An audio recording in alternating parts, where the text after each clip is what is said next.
Olá, irmãos, saúdo cada um de vocês com a graça e a paz do nosso Senhor Jesus Cristo, amém? Meu nome é Miriam Anitta, estou aqui para fazer um breve estudo a respeito de um texto que a irmã Ellen Mancebo escreveu para o Manancial. Lembrando que o Manancial é um devocional diário produzido pela União Feminina Missionária Batista do Brasil. E ele oferece o quê? Meditações diárias baseadas na Bíblia, que é a palavra de Deus. A irmã Ellen Macedo, ela é bacharel em teologia, professora de hebraico, e ela é da primeira igreja batista de Itaipu, lá no Niterói, Rio de Janeiro. Então ela escreveu esse texto chamado Siga-o de Perto, e não fui eu que escrevi, foi ela. Então o que eu vou fazer? Vou contar para os irmãos aquilo que eu entendi, tá bom? Senhor Jesus, que tu possas nos ensinar aquilo que está escrito na tua palavra, que nós possamos entender, que nós possamos colocar em prática, que nós possamos ser edificados. E aqueles que nos ouvem, que não te conhecem, Senhor, tu possas tocar no coração deles, para que eles possam provar do seu maravilhoso amor. Fica conosco, Jesus, e perdoa-nos. Em teu nome que oramos. Amém. Meus irmãos, então, olha só. Quando eu era criança, a minha tia, a minha mãe ensinava assim, que hoje era quinta-feira de trevas. Depois da quinta-feira de trevas vinha a sexta-feira da paixão, e depois o sábado de aleluia, e finalmente o domingo de Páscoa. Então era uma coisa assim que eu não sei da onde veio essa tradição, eu nunca parei para pesquisar. Mas assim, nós sempre nos lembrávamos desta quinta-feira, que era chamada a quinta-feira de trevas, né? Obviamente, ninguém sabe exatamente quando foi o dia em que tudo aconteceu, mas é o dia que nós comemoramos, né? Essa semana que a gente acaba chamando de Semana Santa, né? Mas todas as semanas são santas, na verdade, né? Bem, então nós vamos ler o capítulo 14 do livro de Marcos, e do versículo 53 ao 65, eu vou contar para os irmãos aquilo que eu entendi. Então eu gosto sempre de mencionar que eu não sou teóloga, eu não sou missionária, eu não sou pastora, eu não sou nada. Eu sou uma pessoa resgatada pelo poder e amor de Jesus Cristo, e é por isso que eu amo tanto a palavra dele. E ele ministra ao meu coração, e eu espero que ele também possa ministrar ao seu, tá bom? Então vamos lá, Marcos 14, 53 a 65. Gosto sempre de lembrar que a versão que eu estou usando aqui é a versão transformadora. Então vamos lá, julgamento de Jesus diante do conselho. Levaram Jesus para a casa do sumo sacerdote, onde estavam reunidos os principais sacerdotes, os líderes do povo e os mestres da lei. Pedro seguia Jesus de longe e entrou no pátio do sumo sacerdote. Ali sentou-se com os guardas para se aquecer, junto ao fogo. Lá dentro, os principais sacerdotes e todo o conselho de líderes do povo tentavam, sem sucesso, encontrar provas contra Jesus para que pudessem condená-lo à morte. Muitas testemunhas falsas deram depoimentos, mas elas se contradiziam.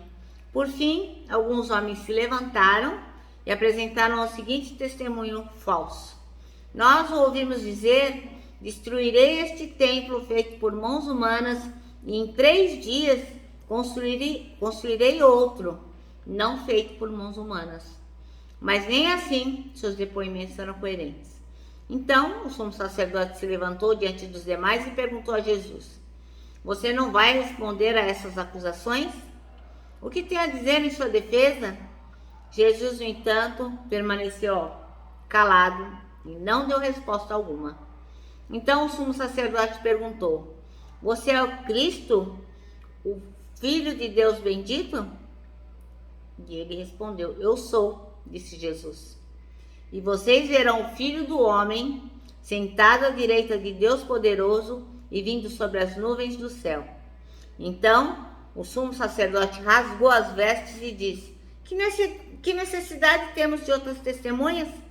Todos ouviram a blasfêmia. Qual é o veredito? E todos julgaram culpado e o condenaram à morte. Então, alguns deles começaram a cuspir em Jesus, vendaram seus olhos e lhe deram socos. Profetize para nós, zombavam, e os guardas lhe davam tapas enquanto o levavam. Esta passagem é uma passagem muito triste, né, irmãos? Pensar que Jesus Cristo sofreu tudo isso por nós, né? Ele se fez homem, habitou entre nós e sofreu todas essas humilhações para nos resgatar. É uma passagem muito triste. Bem, a irmã Ellen Macedo escolheu o versículo 54 para ser o versículo-chave e diz: Pedro o seguiu de longe até o pátio do sumo sacerdote. Sentando-se ali com os guardas, esquentava-se junto ao fogo. A pergunta que não quer calar é: o que você tem planejado para o dia de hoje? Talvez seja mais um dia de rotina, né? Uma quinta-feira como outras tantas, sem expectativas, levantar, acordar, levantar, escovar os dentes, fazer almoço, ou ir trabalhar, enfim, as coisas de todos os dias, né? Não tem grandes expectativas. Mas hoje, como eu disse, é a quinta-feira que antecede a Páscoa. E eu fico pensando, né, como teria sido este dia, naquela ocasião em que Jesus andava pela terra, em que ele foi condenado por aqueles homens tão injustamente. Segundo o Evangelho, foi o início, foi o dia, assim, em que tudo começou, né? Em relação ao julgamento, à morte, enfim.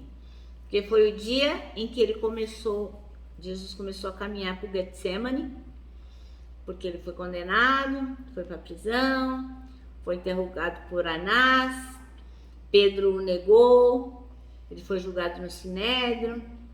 Então, tudo começou ali. O martírio de Jesus por nós começou ali, naquela quinta-feira que antecedeu a Páscoa. Então, para Jesus, não foi como um dia de rotina, né? Como o nosso dia. Não, pelo contrário. Para Jesus foi um dia que ele sabia que chegaria. Foi um dia esperado. Para ele era um dia de julgamento, um dia de tristeza, de julgamento, de tristeza e de dor, né? Porque a gente pensa assim: foi moleza, né? Que Jesus era Deus, Jesus é Deus, né? Então, para ele foi babinha passar por aqui. Mas a gente não pode esquecer nem um minuto que Jesus se fez homem. Ele passou por todas aquelas coisas como homem, sofrendo coisas que nós nunca sofremos e talvez jamais sofreremos, né? A tamanha dor. E Jesus sentiu, na pele. Ele era um homem naquela situação. Ele se fez homem e veio morar aqui na terra e passou por todas aquelas agonias por nós. Então, Jesus nos advertiu, né? Ele já tinha falado antes: olha, no mundo vocês vão ter aflição. Está lá em João 16:33. Ele sabia. Não só nós, como ele também teria aflições, não? Mas ele fala para a gente ficar tranquilinha, né? Que ele venceu o mundo. Então a gente não pode nem sequer imaginar a dor que Jesus sofreu. Não dá para saber, né? Mas quando a gente passa por situações difíceis, nós temos que nos lembrar do martírio de Jesus e a gente tem que saber que Jesus passou tudo aquilo sendo homem e suportou. Por quê? Porque ele tinha um bom ânimo, porque ele sabia em quem ele podia confiar, que era em Deus o Pai.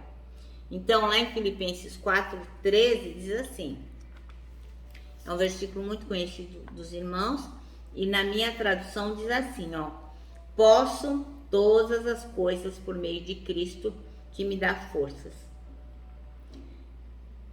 As pessoas usam essa frase, né? Tudo posso naquele que me fortalece, como se fosse um talismã, uma patinha de coelho da sorte, coloca no para-brisa, coloca no vidro do carro, coloca no para-choque de caminhão, no chaveiro, né? Mas a gente precisa entender que o que está se referindo aqui não é porque a gente tem Jesus e está tudo certo, tudo vai ficar bem.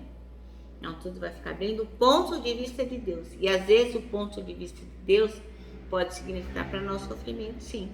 Mas a gente não pode esquecer que mesmo nesses dias difíceis, nós temos Jesus Cristo, né? Ele venceu o mundo. Então, a gente tem que entender que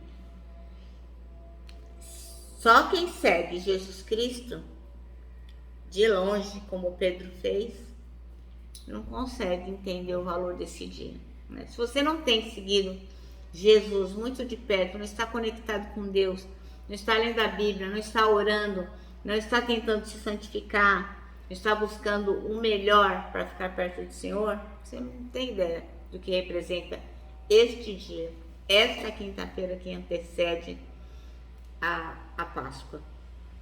Jesus, ele não sofreu porque ele merecia, de jeito nenhum. Ele sofreu, foi por amor, ele suportou tudo por nós, porque ele nos ama. Foi por isso que ele sofreu. Ele podia, falar, eu não vou passar por isso não, porque não deve ter sido fácil. Não só a dor física, como a dor na alma, né? A humilhação. Como a gente acabou de ler, ele levou tapa, levou soco. E as pessoas vão, então profetiza quem foi que te bateu. Olha que sacanagem. Né? As pessoas são más desde sempre. Bom, que nessa quinta-feira a gente possa chegar mais pertinho de Jesus com gratidão, com adoração, reconhecer que a dor de Jesus Cristo não foi em vão, né? Porque nós podemos reconhecer o sacrifício que ele fez por nós lá na cruz. Essa dor de Jesus todos os dias vai nos lembrar que lutas que a gente já passou, tudo que a gente já viveu não tem nada a ver com a proporção daquilo que Jesus passou e alcançou a vitória.